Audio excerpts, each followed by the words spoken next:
Vamos fazer. Tá? Então vamos orar, né, para a gente iniciar aí o nosso estudo.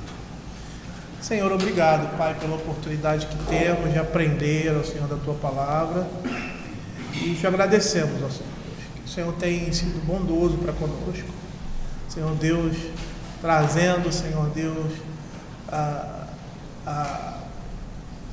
a realidade, Senhor Deus, da fé, da Tua salvação que nos é exposta na Escritura, Pai.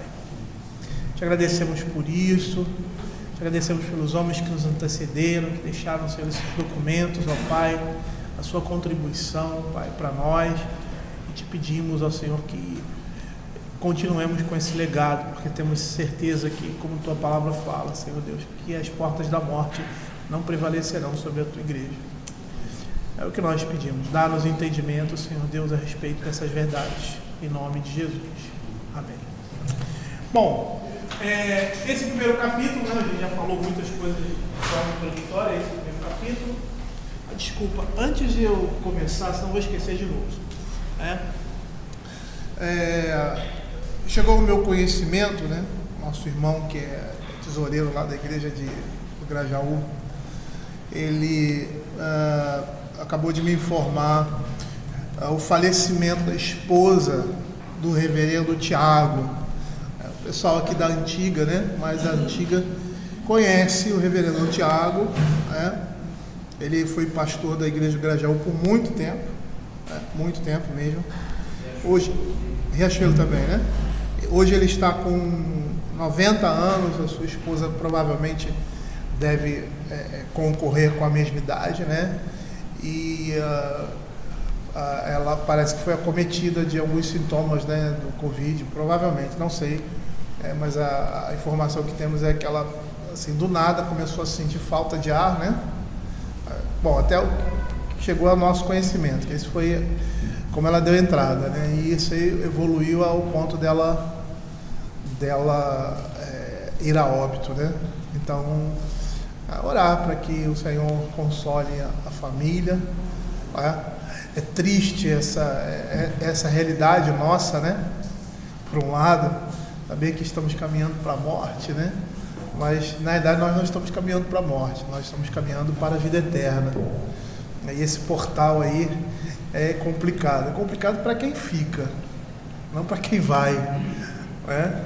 Porque se aqueles que já foram olhassem para trás e fosse dada a oportunidade deles de eles voltarem, eles falam, não quero voltar não.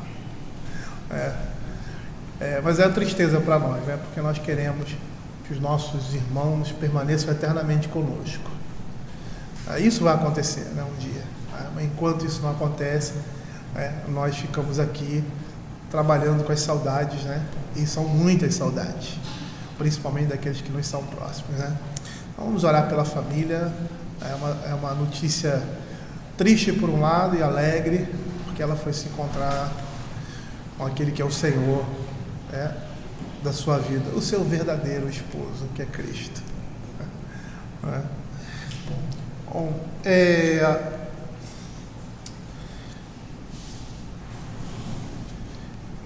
vou citar aqui a nossa confissão de fé, mais uma vez, né, que é o capítulo 1. Nós estamos aqui no finalzinho. Hoje nós estaremos entrando, eu acho que nesse último ponto, né? Tendo cessado os antigos modos de Deus revelar a sua vontade ao seu povo. A semana passada nós terminamos com o primeiro Hebreus, com Hebreus capítulo 1. E hoje nós vamos dar continuidade. Vamos lá. Ainda que a luz da natureza e as obras da criação e da providência de tal modo manifestem a bondade, a sabedoria e o poder de Deus, que os homens ficam inexcusáveis, contudo não são suficientes para dar aquele conhecimento de Deus e da sua vontade necessário para a salvação. Por isso foi o Senhor servido em diversos tempos e diferentes modos, revelar-se e declarar-se à sua igreja pela sua vontade, e depois pela melhor preservação e propagação da verdade, para o mais seguro estabelecimento da igreja contra a corrupção da carne, da malícia de Satanás, foi igualmente servi-la igualmente servindo fazer, escrever todo. Então nós vimos isso na semana passada. Isso torna a Escritura indispensável, tendo cessado aqueles antigos modos de Deus revelar a sua vontade ao seu povo. Então nós começamos com Hebreus capítulo 1, já aí indo para esse final, ou finalizando, né, esse primeiro capítulo, né? Aí eu citei Hebreus capítulo 1, verso 1. Vamos abrir Hebreus capítulo 1, verso 1.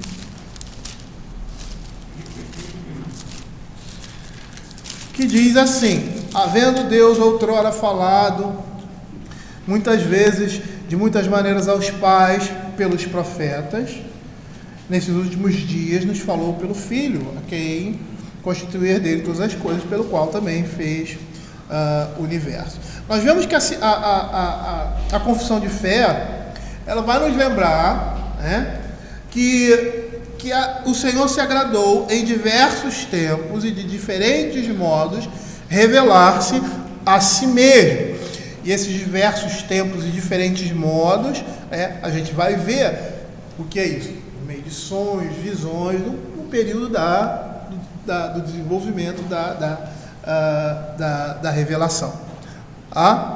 E por que isso? Porque nós vimos, né, a necessidade de Deus se revelar, porque por meio da sabedoria humana, assistida pela revelação natural, o homem não poderia chegar àquele conhecimento necessário para revelar Deus de forma plena.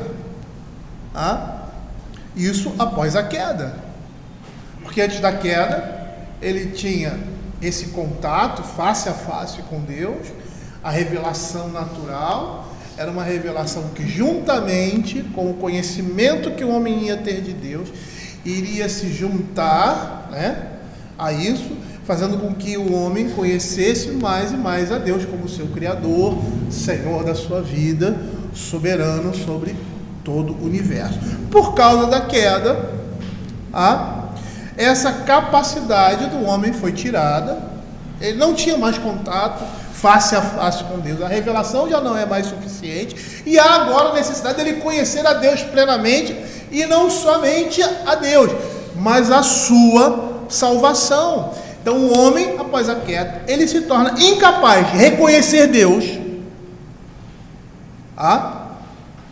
na criação como um todo, e incapaz, especialmente com relação ao Evangelho. Abra 1 Coríntios capítulo 1, verso 21.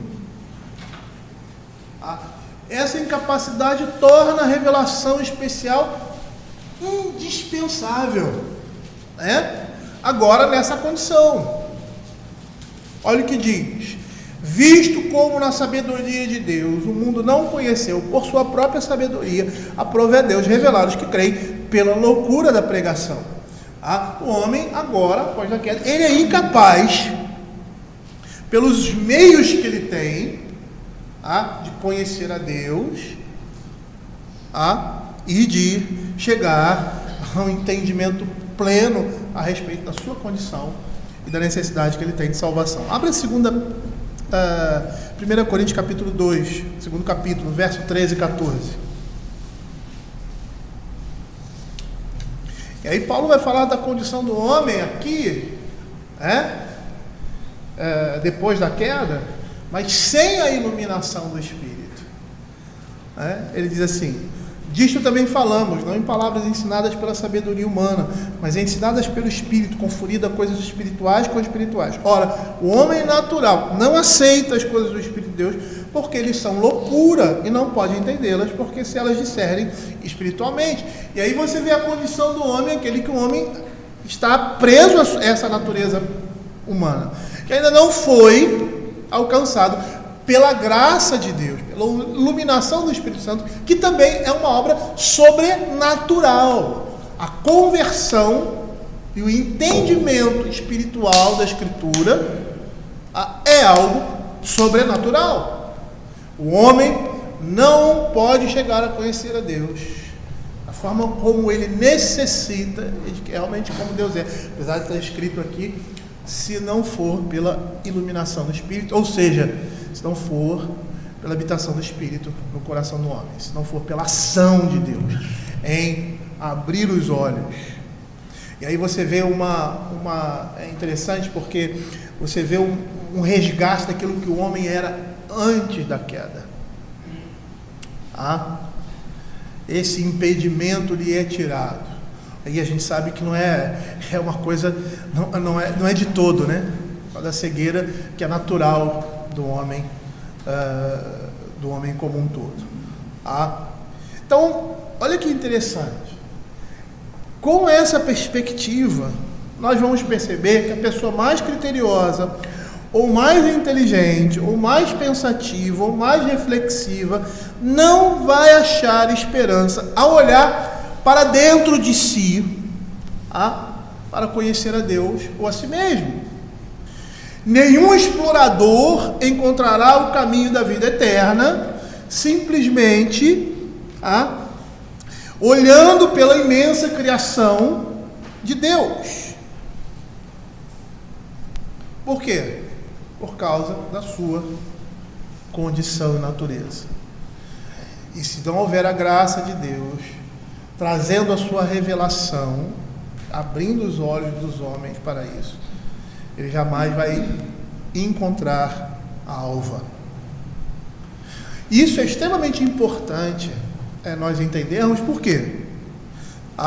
Porque nós vamos perceber como é absurdo e jactancioso aos homens tentarem descobrir algo de si mesmo e a respeito de Deus, fazendo yoga, procurando contemplação em um monte, indo buscar o divino por meio de drogas, porque existem religiões que fazem isso, alucinógenos, ou um guru que vai transmitir o conhecimento da vida, e aí ou a pessoa vai se enclausurar em algum mosteiro ou coisa parecida para encontrar a Deus.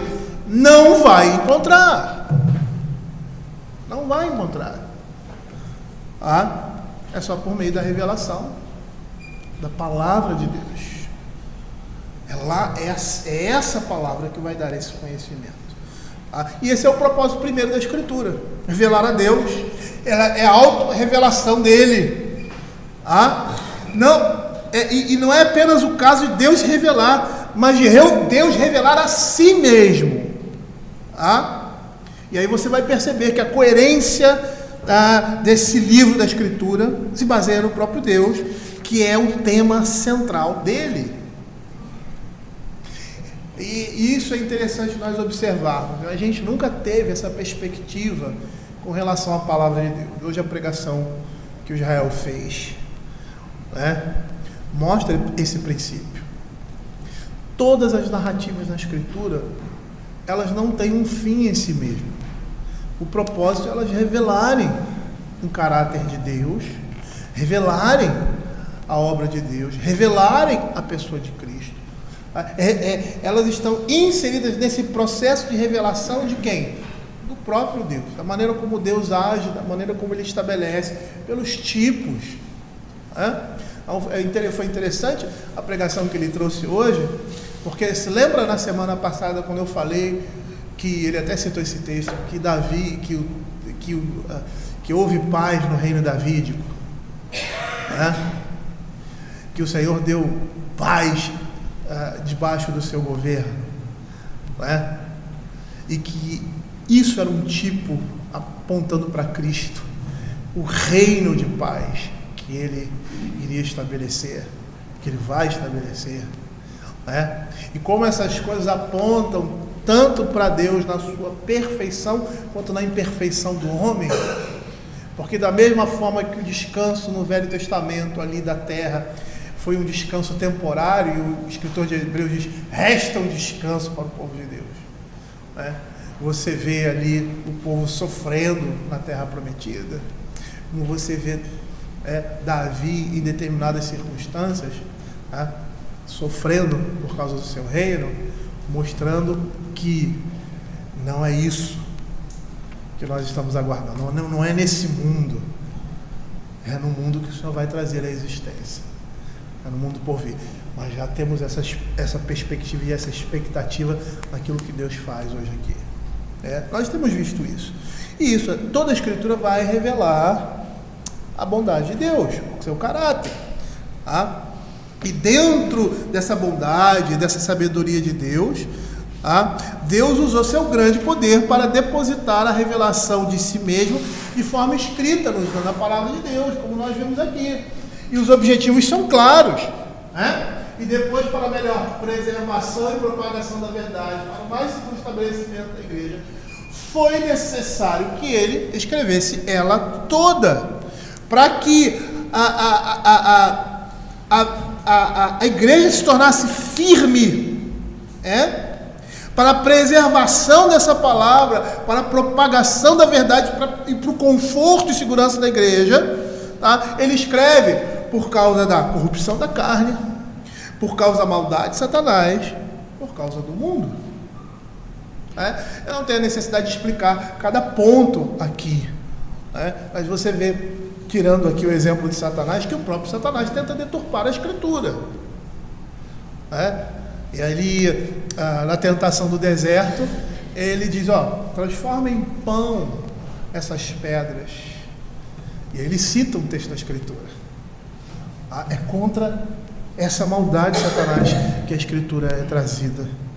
E o Senhor explica ali o motivo, a interpretação correta da palavra de Deus. Abra Isaías capítulo 8, versos 19 e 20. Olha como Isaías chama os israelitas quando o mundo os chamava para consultar os necromantes. E você vai ver aí a centralidade da palavra. E percebam que Isaías era um profeta de Deus, ele estava trazendo a palavra de Deus.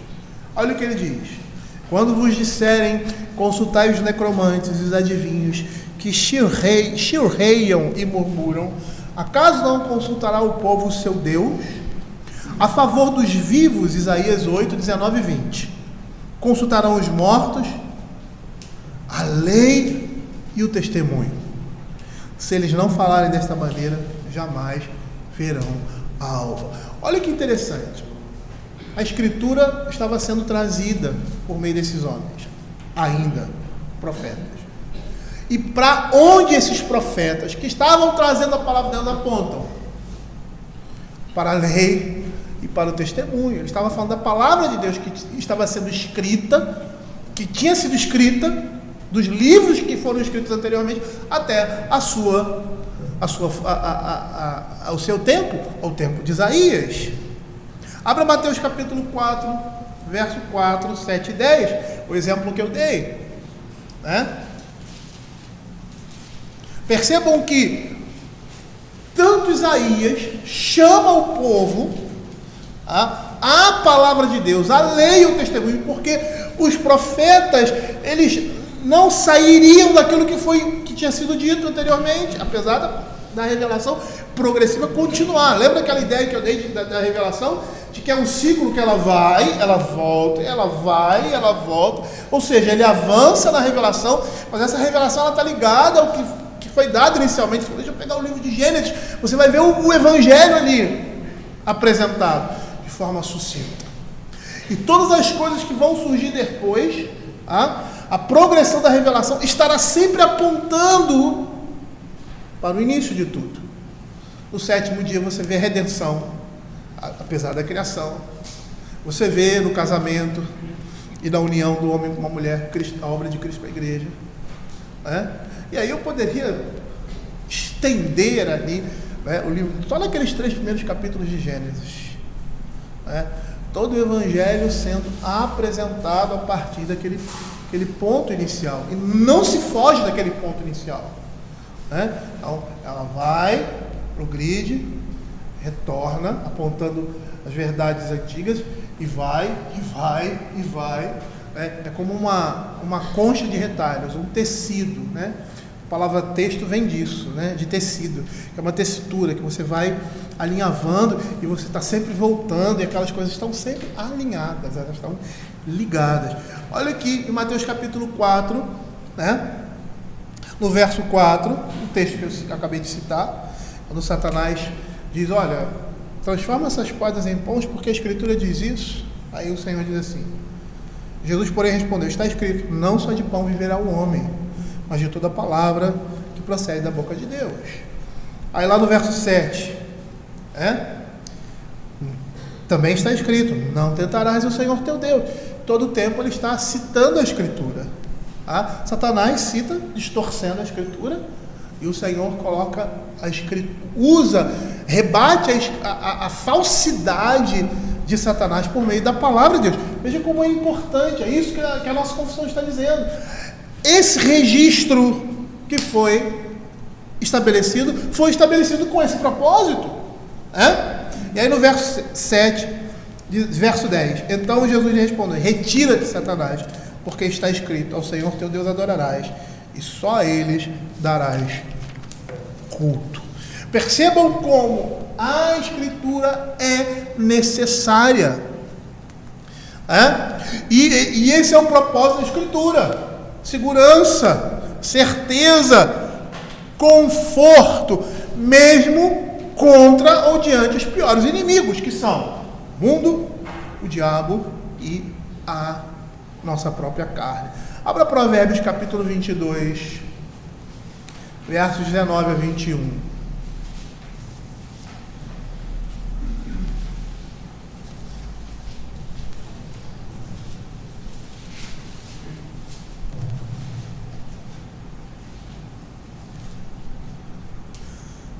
Às vezes é difícil você fazer algumas afirmações,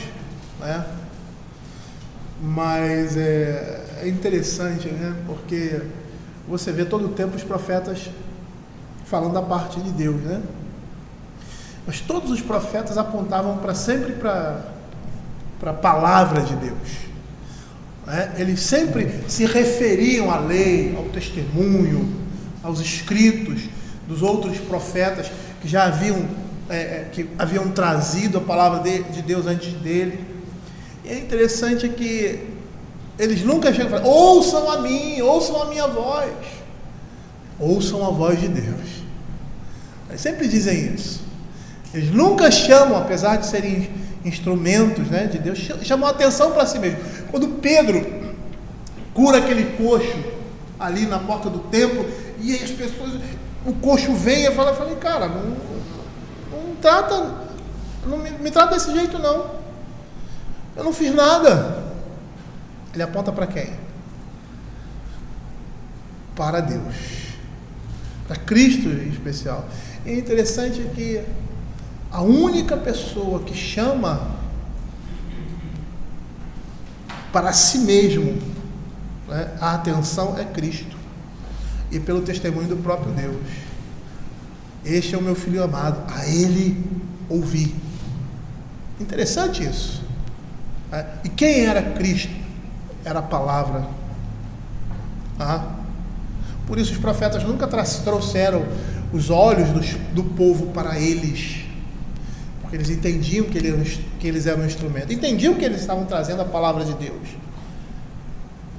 mas a referência deles era aquilo que já havia sido escrito.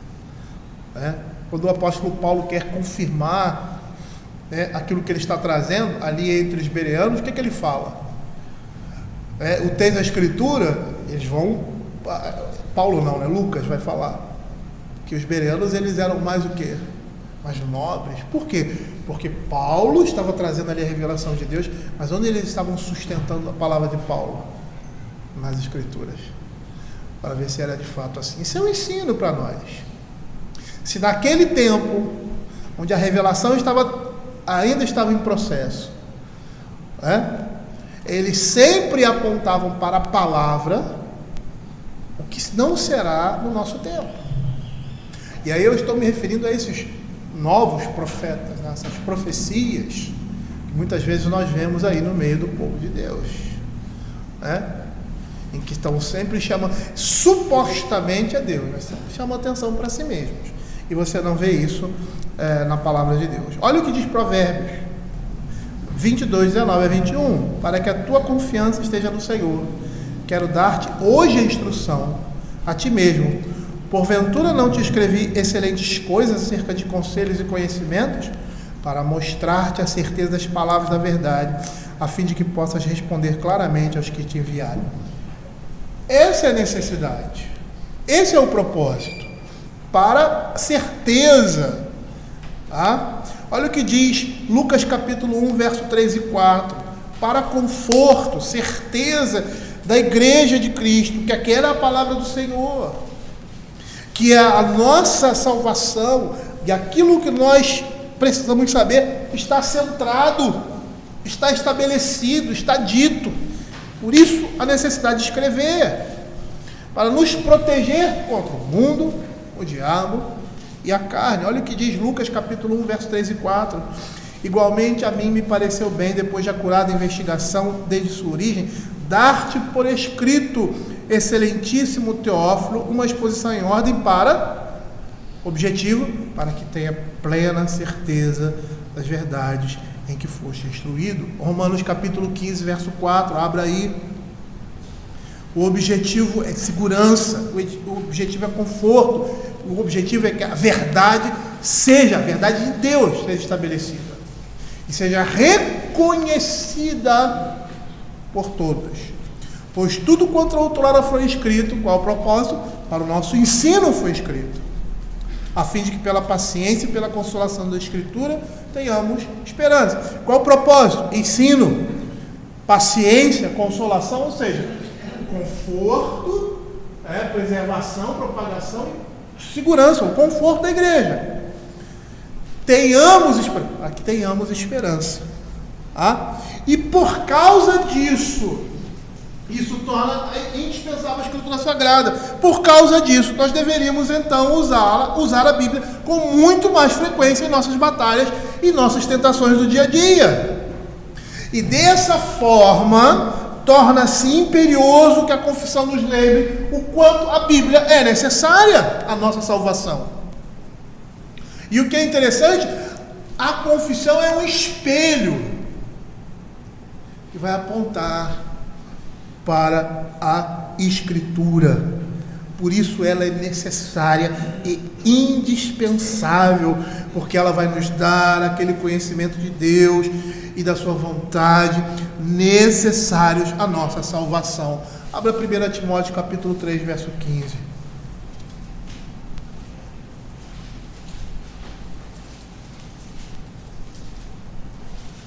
E que desde a infância sabe as sagradas letras que podem tornar-te sábio para a salvação em Cristo.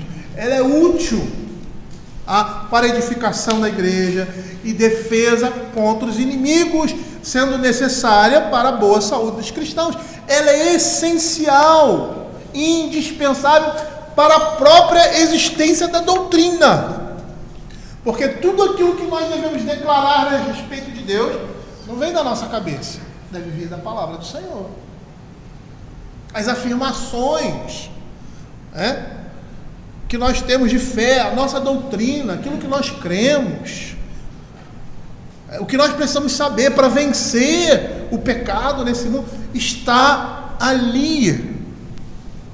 E como essa revelação veio? Nós já vimos, por meio de sonhos, inicialmente, visões, por profetas. Em geral, a maneira como Deus falava aos profetas era por meio de sonhos. Eles dormiam, ou na hora que estavam dormindo, sei lá o que, eles tinham um êxtase, alguma coisa assim, mas geralmente eram em sonhos, como foi com Samuel e muitos outros. E Deus falava, Deus se revelava. Só que esses meios eles foram necessários para que a palavra fosse trazida. Por quê? Como eu poderia chegar ao conhecimento dessas verdades se Deus não revelasse essas verdades a nós? E isso é muito claro, porque para que você aprenda um ofício, você precisa aprender. É assim. Ninguém aprende do nada. A gente já tem até talentos, Então, tem pessoas que às vezes nascem já com aquele talento de desenhar e tal, mas ele vai precisar fazer um curso para aprender algumas técnicas. É assim que funciona. A gente precisa aprender, e aprender de alguém. A Escritura também é muito mais assim. Como eu vou aprender e conhecer a Deus se Deus não se revelar a mim? O conceito que eu vou ter de Deus vai ser um conceito distorcido pela queda, porque na queda todas as nossas faculdades foram corrompidas. Por mais que essas coisas ainda estejam presentes em nós, a justiça, a bondade, a misericórdia, o entendimento que existe de uma divindade, como essas coisas têm sido produzidas. O que a gente pode ver, o que melhor a gente pode ver disso, é o que você vê no mundo grego. Quem gosta de mitologia como eu aí, né, vai ver claramente ali, né, na mitologia grega, ou seja, na cultura grega, o conhecimento que eles têm de Deus. E como esse Deus se manifesta. E eu vou até dar como é que se diz, um spoiler disso, né? Eles veem as divindades como extensão da humanidade. Essa é a visão dos deuses gregos. O que você tem de melhor de religião pagã é dessa forma.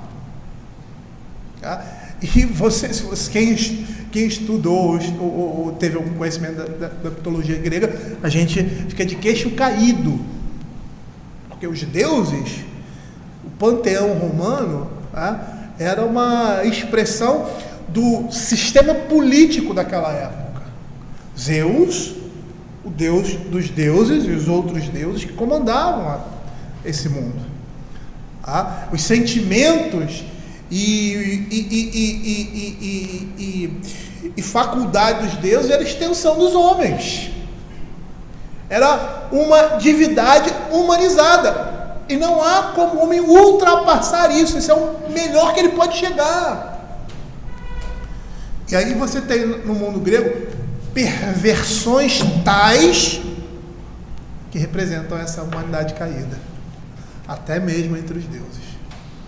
Aí você vê morticínio, adultério, imoralidade, isso no meio dos deuses. É o melhor que o homem pode chegar. É lixo, né? Isso sem contar os outros povos naquela época, o que eles projetavam de Deus.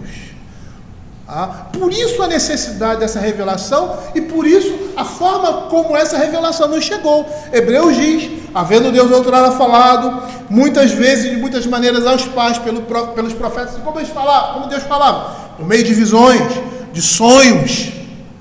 Era algo extraordinário, fora da ordinariedade da humanidade. Por quê?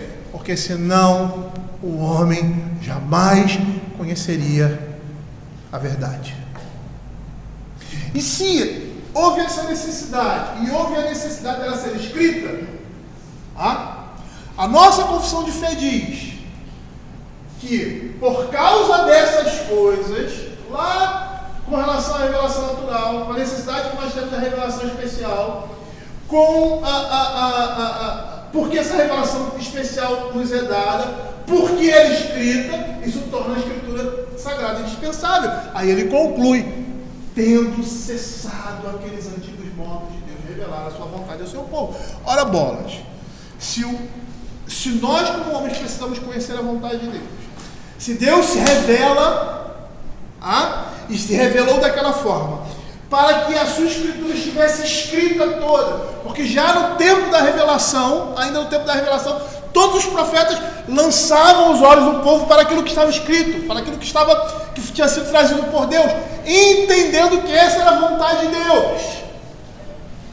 Quando essa revelação chega ao fim, não há necessidade mais de Deus se revelar da forma como Ele se revelou anteriormente. Por quê? Porque a sua palavra foi trazida, o propósito foi alcançado. Então não há necessidade mais de novas revelações.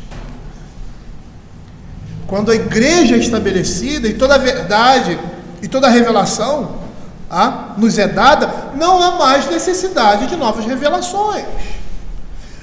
Olha o que os teólogos de Westminster disseram a respeito disso. William Gouge, um patriarca puritano na Assembleia de Westminster, argumenta: a presunção de uma nova iluminação e de inspiração imediata nos dias de hoje é uma mera pretensão. Francis Quesnel, membro da Assembleia de Westminster, pastor puritano, reclamou de pessoas de sua época que entregavam o púlpito depressa demais para qualquer um que tivesse convencido a si mesmo de que tinha uma interpretação espiritual da palavra, fosse por inspiração, sugestão ou assistência do Espírito.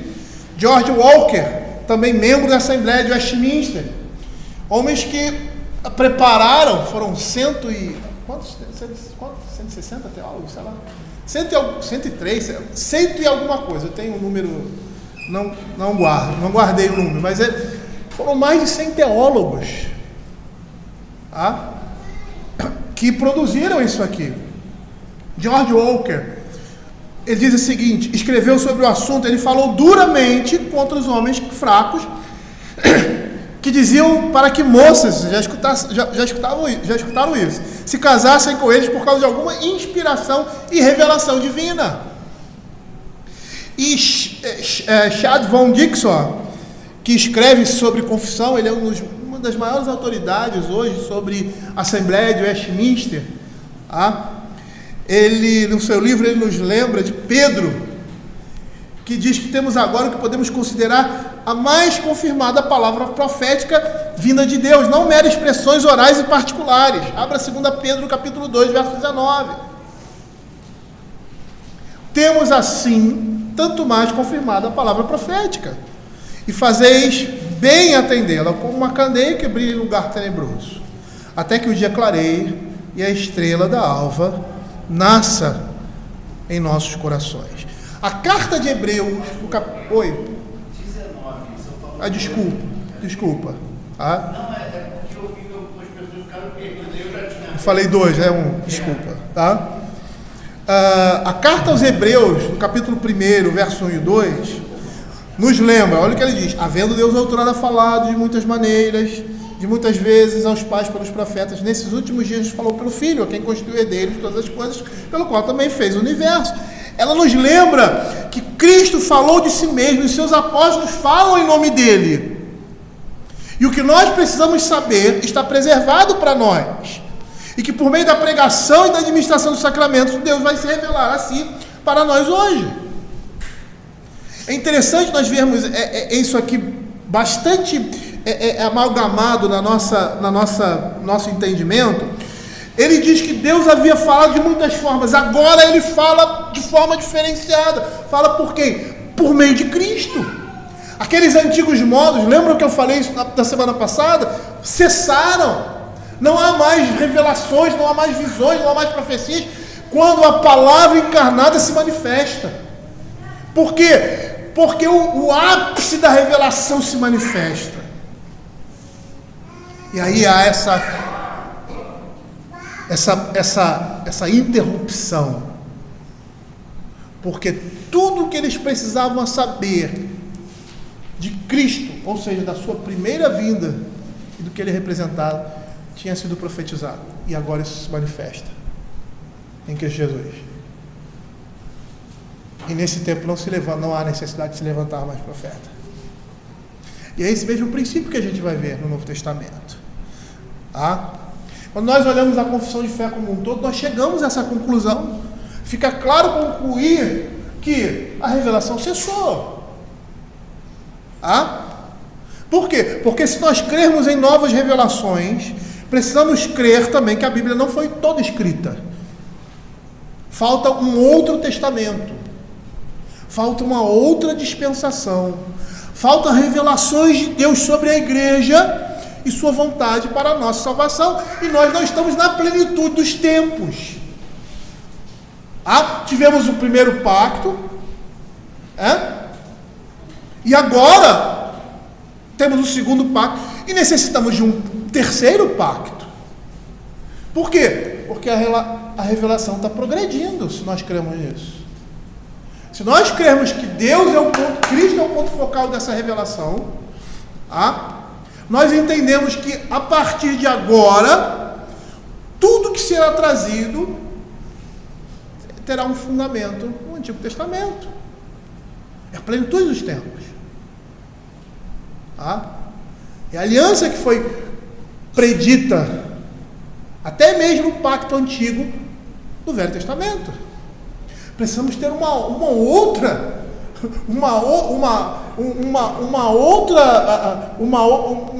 pacto, uma outra dispensação no sentido de divisão.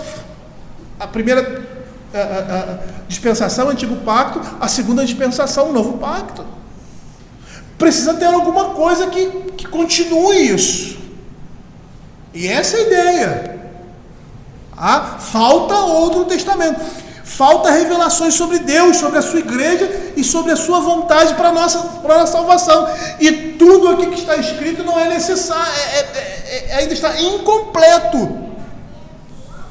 E aí haveria a necessidade de completar a nova aliança com novas revelações e aí uma terceira aliança. Mas se nós seguirmos a lógica da Escritura, as coisas não estão consumadas, não estamos na plenitude dos tempos, mas aguardamos novas revelações para a igreja de Cristo. E tudo que tivermos de profecia hoje deverá ser acrescentado na Bíblia. É interessante porque o movimento profético mais erudito, e um deles esqueci o nome desse teólogo, eu vou lembrar. Ele diz que as profecias do Novo Testamento, as profecias hoje são diferentes das profecias anteriores. Não tem o mesmo caráter. Grudem, ele fala isso.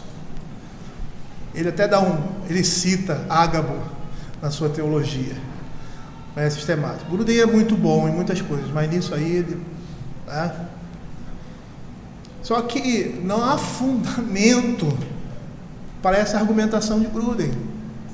Profecia sempre foi profecia do mesmo jeito, tanto no Novo quanto no Velho Testamento.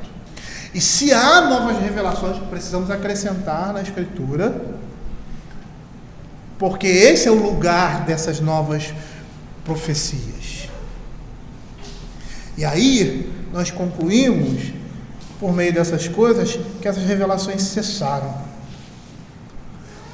Mas eu vou perguntar uma coisa para a igreja. Será que essa conclusão dessa sessão seria suficiente com as explicações que nós demos aqui? Deveria ser, mas não é. E por que não é? Porque nós temos irmãos nossos que dizem professar a fé reformada, que creem que as novas revelações podem acontecer. É isso que nós vemos, o que eu vejo pela experiência, eu percebo que a afirmação da confissão de fé não é suficiente para chegarmos a essa conclusão. Deveria ser, E é muito interessante porque você tem que entrar na cabeça desses caras que escreveram a confissão de fé. E entrar na cabeça desses caras é voltar ao tempo deles. E às vezes isso é difícil, porque ficam hiatos aí. Que para eles é claro, E nessa época, todos aqueles que eram reformados, eles tinham esse mesmo conceito, essa mesma certeza. Hoje em dia não é bem assim. Há uma necessidade de falarmos um pouco mais a esse respeito, para termos a convicção vinda da palavra de Deus, que as antigas formas de Deus falar ao seu povo cessaram. E é isso que eu quero desenvolver aqui com os irmãos, e hoje eu quero dar uma introdução, para que na próxima semana nós falemos sobre profecias e profetas, sobre o que essas coisas são na Escritura. Eu já dei esse estudo há muito tempo atrás aqui na igreja. Muitos irmãos lembram. Estava conversando com a minha esposa, estava falando para ela que quando eu dei esse estudo eu não tinha nem computador. Então, há muito tempo atrás. E é interessante nós tocarmos nesse assunto, porque eu vou dar de uma forma resumida, mas a confissão de fé, ela argumenta, ela fala, porque ela entende qual é o caráter da revelação, qual é o propósito dessa revelação, e que essa revelação chegou ao fim. Cristo é a plenitude dos tempos. Não há uma terceira aliança, um terceiro pacto, é o primeiro e o segundo. Não há um terceiro. E você tem lá o último apóstolo, que também era profeta, e os apóstolos são profetas, profetizando o fim de todas as coisas. Então, tudo que nós precisamos saber a respeito de Deus, a respeito de nós mesmos, a respeito da nossa salvação, já foi escrito. Nós temos tudo. Ou seja, nós não temos tudo, né? Mas nós temos tudo que sobrou, ou que nos foi trazido por Deus. Porque tudo que Deus queria trazer ao seu povo foi revelado por esses homens no Velho e no Novo Testamento. Então, olha só, para nós darmos iniciarmos esse processo, para falarmos sobre o que é profecia, o que são os profetas, como essas coisas se desenvolvem na Escritura, e aí a gente chega ao conceito e entendimento claro de que essas coisas cessaram. A primeira coisa, nós olharmos para a confissão de fé, que ela vai nos mostrar a necessidade, segundo a Escritura de Deus, se revelar ao homem na história da humanidade, ou seja, na história da redenção. A queda, como nós vimos, é o ponto de partida para a necessidade dessa revelação. Então, o pecado, ele atinge toda a criação, e isso torna imprescindível a redenção do homem e de todas as coisas criadas. E aí, lá em Romanos capítulo 8, verso 19 a 23, nós vamos ver isso. A ardente expectativa da criação aguarda a revelação dos filhos de Deus, pois a criação está sujeita à vaidade. O pecado atinge toda a criação, e há necessidade dessa redenção, não somente do homem, mas de todas as coisas que Deus criou, porque o pecado afetou todas essas coisas. E Deus poderia ter deixado o homem nessa condição, mas houve a necessidade, ou seja, aprove, melhor dizendo, a Deus salvar os que creem pelo quê? Pela pregação. Ele diz que era pregação, pela loucura da pregação. E lá em 1 Coríntios capítulo 1, versos 18 a 25, o apóstolo Paulo vai dizer assim: certamente a palavra da cruz é loucura para os que se perdem, mas para nós somos salvos pelo poder de Deus, porque está escrito: destruirei a sabedoria dos sábios, aniquilarei a inteligência dos instruídos. Onde está o sábio, onde o escriba, onde o inquiridor desse século? Porventura não tornou Deus louca a sabedoria do mundo, visto como na sabedoria de Deus o mundo não o conheceu, por sua própria sabedoria aprove a Deus revelar os que creem pela loucura da pregação. A pregação é a exposição, como nós vemos lá em Romanos, capítulo 10, verso 17, é a exposição da palavra de Cristo. Os planos, os decretos de Deus para restaurar todas as coisas se manifestam agora por meio da palavra, agora depois da queda, por meio da palavra, ou seja, por meio da sua revelação. Se você abrir aí, agora certo, 1 Pedro capítulo 1, verso 1, 19 a 21, olha o que ele diz: sabendo que não foi mediante coisas corruptíveis, como prata ou ouro, que foste resgatado do vosso fútil procedimento que vossos pais nos legaram, mas pelo precioso como sangue, como de cordeiro sem defeito, sem mácula, sangue de Cristo, conhecido com efeito antes da fundação do mundo, porém manifestado no fim dos tempos por amor de vós, que por meio dele tendes fé em Deus, o qual ressuscitou dentre os mortos e lhe deu glória, de sorte que a vossa fé e esperança estejam em Deus. Ou seja, ele agora traz essas verdades, e essas verdades são trazidas de forma progressiva. Então você vai ver o plano de Deus da redenção do mundo ali no Éden, na queda. Numa simples frase, quando ele diz que a mulher, os descendentes da serpente seriam inimigos dos descendentes da mulher, e o descendente da mulher. E Paulo vai dizer que quando Moisés cita lá Gênesis 3,15, ele está falando o descendente, esmagaria a cabeça da serpente, apontando para Cristo. E essas coisas foram trazidas, e ele se revela inicialmente por meio desses profetas. De que forma? Sonhos, visões, Deus trazendo uma mensagem que era do próprio Deus. 2 Pedro capítulo 1, abra aí, verso 20 e 21.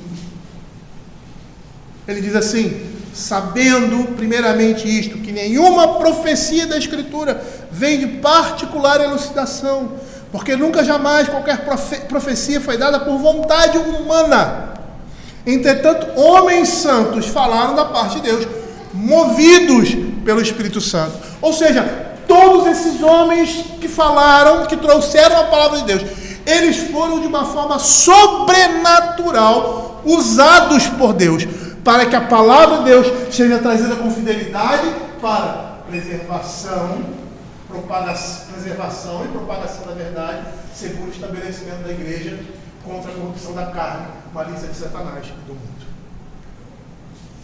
Era Deus trazendo essa mensagem. E não era só a mensagem trazida que era de forma extraordinária, ou seja, por meio de visões. Não veio pelo entendimento dos homens, de contemplar a natureza, contemplar Deus, como os filósofos faziam, e aí chegarem ao conhecimento disso. Veio de forma sobrenatural. E a sua preservação e entendimento também. Às vezes você está falando aqui na igreja, eu estou pregando alguma coisa, aí o membro chega lá fora e fala assim: pô, pastor, o senhor disse isso? Eu falo: não disse isso. Aí sai dizendo: o pastor disse isso. Que nem uma vez que eu fui pregar numa igreja, e aí falando sobre o relacionamento do homem com a mulher, né, a liderança do homem na casa e tal, e eu falei do homem auxiliar a sua esposa, ajudar a sua esposa a lavar a louça, fazer os trabalhos da casa, quando ela estiver sobrecarregada, né, para aliviar o seu peso, a sua carga. Aí rolou na igreja, e o pastor não me chamou, me chamou depois de muito tempo, porque foi desfeito o nó, dizendo que homem que é homem não lava louça, homem que é homem não faz trabalho doméstico em casa. Eu disse completamente o contrário. Aí, se tivesse escrito, se eu escrevesse o que eu tivesse, está aqui, ó. Foi isso que eu disse. Acho que nem vídeo teve, porque se o vídeo podia ter, quer dizer, eles disseram o que eles quiseram, e eu fiquei com essa fama lá. Não é só a forma da mensagem trazida que é extraordinária, mas também o seu entendimento. Deus controla o entendimento do homem para entender realmente aquilo que ele está trazendo, e não outra coisa. E não só isso, mas também a sua reprodução, porque ele pode entender da forma correta e reproduzir de forma errada.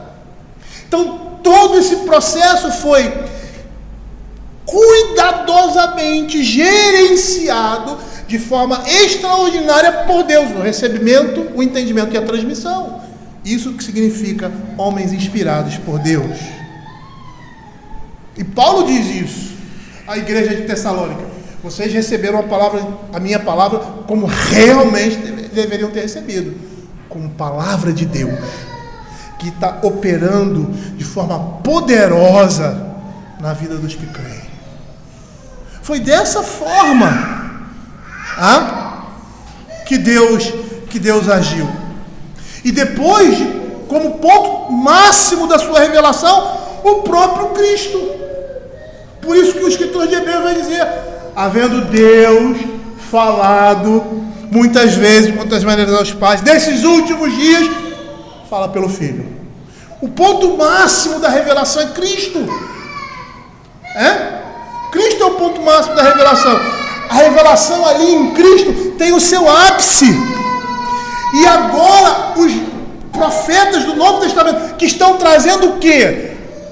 São mensageiros da aliança, segunda aliança, do pacto da graça, que foi profetizado aonde? No Velho Testamento, pela antiga aliança. Estava lá, agora eles estão trazendo isso por meio do poder de quem? Do Senhor Jesus Cristo.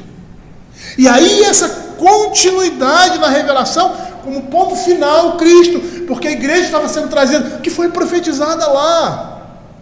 Ou foi profetizada uma terceira igreja, um terceiro pacto, mas a plenitude do antigo pacto no novo pacto. Palmer Roberts escreve um livro, Cristo dos Pactos. Ele vai dizer que todos esses pactos, eles estão relacionados.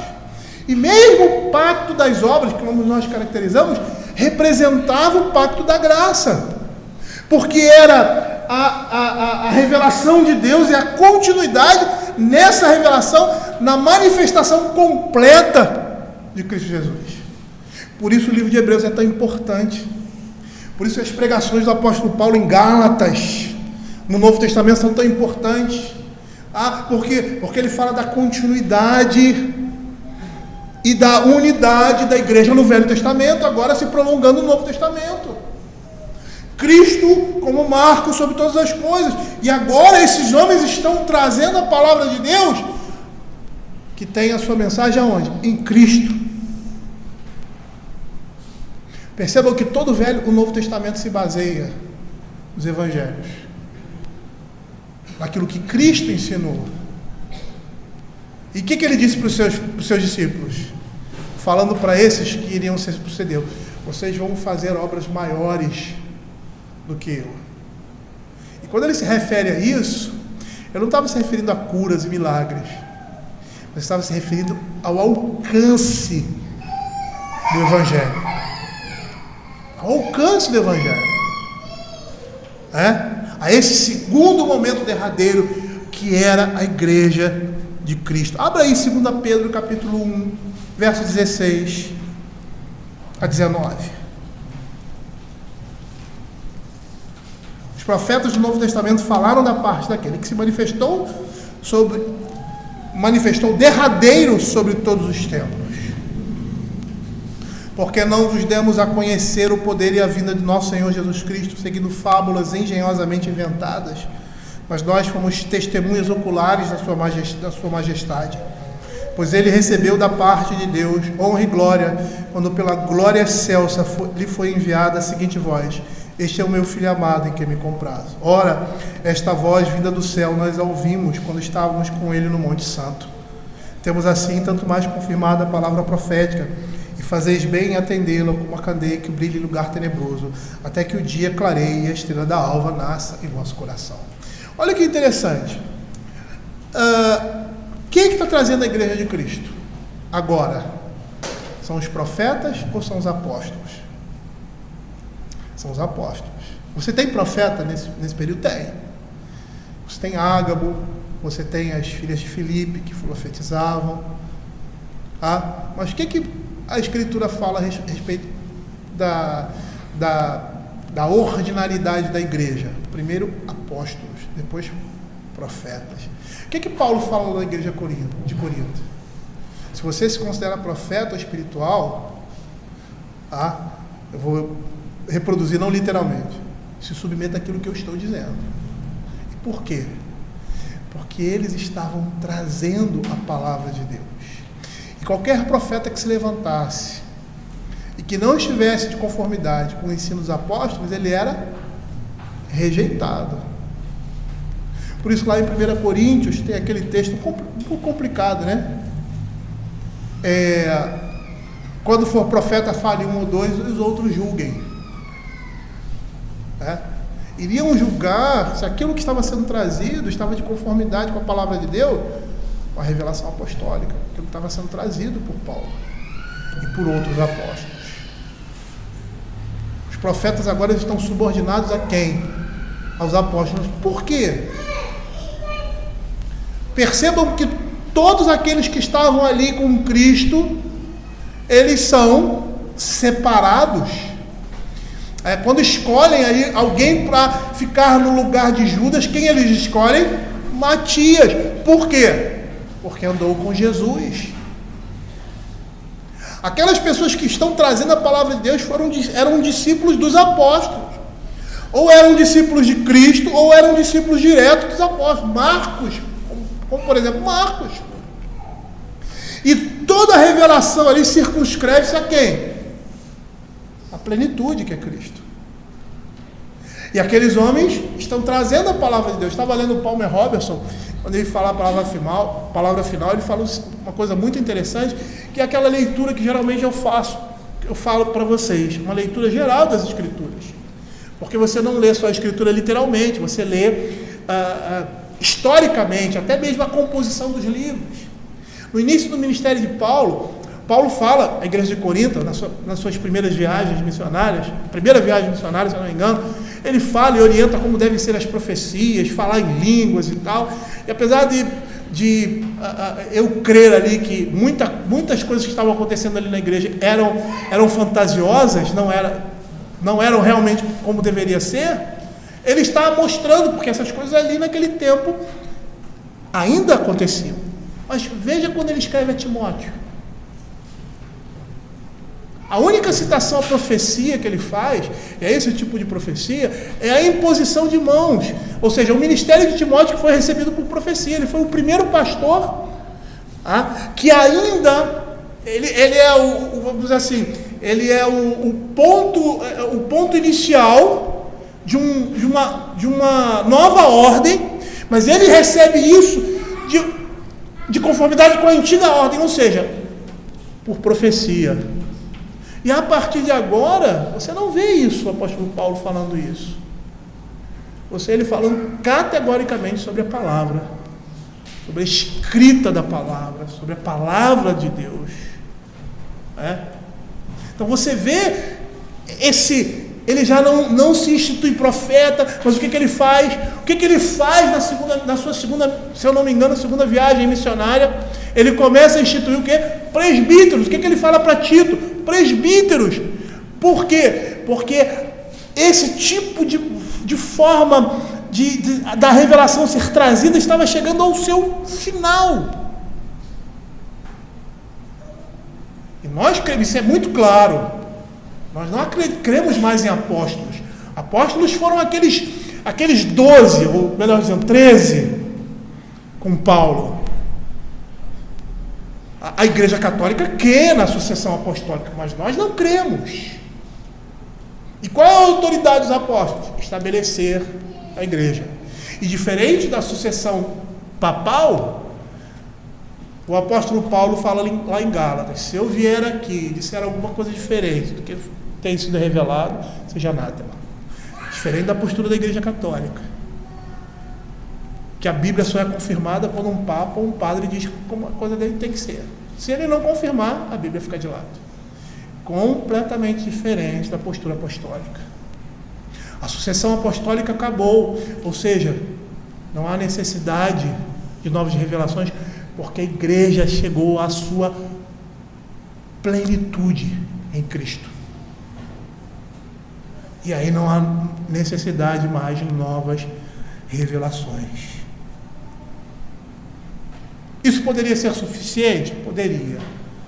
Mas o movimento profético na palavra de Deus, desde o Velho Testamento, vai nos dar um entendimento claro dessa afirmação aqui, tendo cessado os antigos modos de Deus revelar a sua vontade.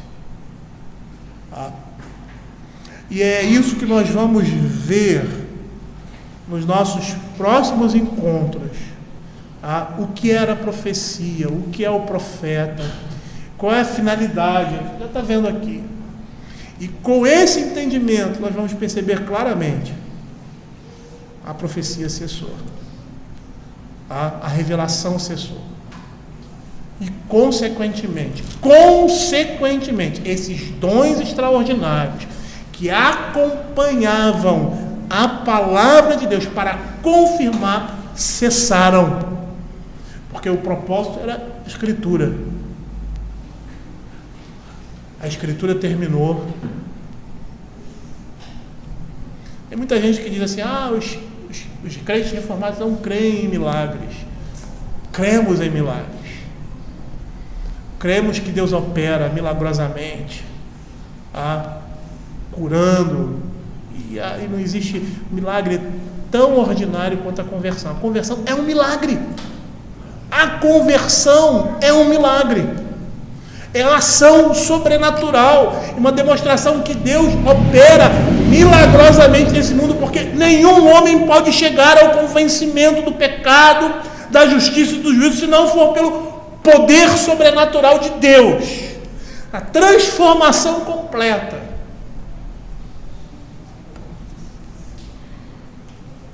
E aí entender que quando a revelação cessam todos os instrumentos que acompanhavam a revelação para confirmar. essa revelação. Abra aí Hebreus capítulo 2.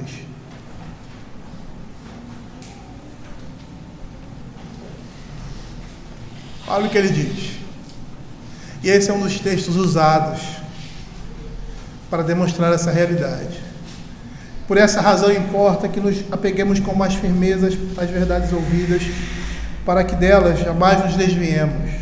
Se, pois, se tornou firme a palavra falada por meio de anjos, e toda transgressão ou desobediência recebeu o justo castigo, como escaparemos nós se negligenciarmos tão grande salvação, a qual tem sido anunciada inicialmente pelo nosso Senhor? O que Hebreus capítulo 1, verso 1 vai dizer: foi-no depois confirmada pelos que ouviram, isso aí está falando dos apóstolos, testemunhas oculares, dando Deus testemunho juntamente com eles. Como é que Deus dava testemunho daquilo que eles estavam falando? Por sinais, prodígios e vários milagres, e por distribuições do Espírito segundo a vontade de Deus. A palavra de Deus estava dizendo aqui que essas coisas acompanhavam a palavra para que as pessoas ouvissem e reconhecessem que homens que estavam praticando essas coisas estavam praticando pelo poder de Deus, e que a palavra que eles estavam trazendo, uma vez que eles estavam fazendo tais coisas extraordinárias, era a palavra de Deus. É isso que Hebreus está dizendo aqui. O Senhor estava confirmando, por meio de milagres, por meio de operações extraordinárias desses homens, que eles eram homens enviados e falavam da parte de Deus. Quando trouxeram toda a palavra de Deus necessária à salvação, já não havia mais necessidade dessas coisas, porque já estava registrada e já estava comprovada que aquilo que está escrito é Deus falando, que a Bíblia é Deus que está falando, que os homens foram instrumentos em escrevê-la toda. É por isso que a nossa confissão de fé diz isso. Tá? Mas eu vou querer aprofundar um pouquinho mais, eu acho que em 1 ou 2 aulas no máximo, tá? Fazendo um resumo do que é a profecia, né? Como ela funciona e quais são os propósitos. E a gente vai começar com o movimento profético. E o movimento profético no Velho Testamento teve o seu ápice, sabe em quem? Moisés. Às vezes nós pensamos que são os profetas, né? Isaías. O ápice do movimento profético é Moisés. Moisés é reconhecido como o profeta. Aí a gente vai ver isso aí. E é por isso que nós dizemos isso. Por isso que a gente não acredita. Olha, Deus está falando com você assim, para você fazer isso, o caráter porque você vai ter um filho e tal. Rapaz, isso é macaquear a palavra de Deus. E uma imitação grosseira, e que muitos de nós caímos. Ah, pastor, mas isso acontece. Uma vez perguntou, mas aconteceu. Pode até acontecer, mas não é de Deus. Não é palavra de Deus. Não foi Deus que disse isso. Tá? Porque a evidência que eu tenho é a palavra. Eu tenho que crer na palavra. E nas evidências da palavra. Né? E a gente vai ver isso nos próximos estudos. Provavelmente aí em 1 e 2 domingos. Encerrando aí esse ponto final. Eu acho interessante falar sobre isso. Primeiro porque a confissão de fé cita. E na própria confissão de fé, ela não explicita muito, né, esse tópico. Não dá muitos textos a respeito desse tópico. Por quê? Porque o entendimento da cessação da revelação e, consequentemente, dos olhos extraordinários que acompanhavam a cessação, ou seja, homens fazendo coisas portentosas, porque Deus continua fazendo, mas não pela instrumentalidade de homens. Aí a nossa confissão de fé chega a essa conclusão. Mas por que é tão sumário? Porque você só vai entender isso de uma forma completa. Eu falei aqui para você, ótimo, excelente, você entendeu. Tá? Aí se eu pedisse para você, me dá um texto da Escritura que vai mostrar isso. Aí você vai ficar meio assim. Por quê? Porque esses textos estão diluídos em toda a Escritura. E necessariamente, nem muitos deles estão escritos. A revelação cessou. Mas pela leitura que você faz da história da redenção, como ela se revela, você chega a esse conhecimento. E muitos ensinos da palavra de Deus são assim, como a Trindade. Você não vê a Escritura trazendo um tratado sobre a Trindade.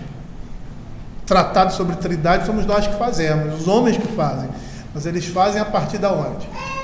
Dos textos da Escritura. Eles pegam o Novo, o Velho Testamento e olha, provam. Deus é um Deus triuno. E a nossa confissão de fé vai dizer, né, que o entendimento que nós temos da Escritura, ele vem de forma direta e de forma indireta, pelo entendimento daquilo que a palavra de Deus fala. Ele está explícito e está implícito. E essa implicatura você vai ver de forma muito clara na Escritura, quando você estuda a Escritura de uma forma completa. Alguém tem alguma pergunta para fazer? Alguma dúvida? Né? Então, ok, vamos terminar então esse nosso momento. Tá? Vamos fechar os nossos olhos e orar ao Senhor.